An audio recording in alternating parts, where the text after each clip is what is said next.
quest'area, che è un'area strategica della città, che sta proprio alla porta nord della nostra città, viene recuperata. Con questo intervento, che è un intervento di rigenerazione urbana, questo fabbricato, che è un fabbricato storico, che ha una sua dignità architettonica, viene recuperato, non viene costruito un solo metro cubo nuovo, ma viene restaurato e viene data una nuova funzione, una funzione commerciale, non nella sua totalità, che sono 11.000 metri quadri il fabbricato, ma in una parte si parla di 4.000 metri quadri di trasformazione a commerciale. Un progetto di riqualificazione di un'intera area dismessa.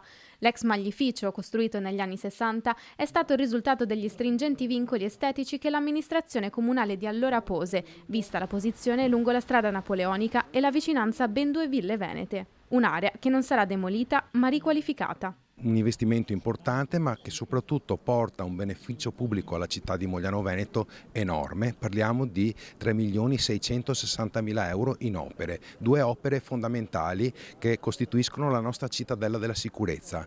Quindi la sede della polizia locale, del corpo intercomunale di polizia locale tra i comuni di Mogliano, Casiere e Preganziol, e la sede della protezione civile di Mogliano Veneto. I lavori di manutenzione e consolidamento strutturale del fabbricato sono già iniziati, ma per il completamento del progetto si dovrà aspettare il 2025.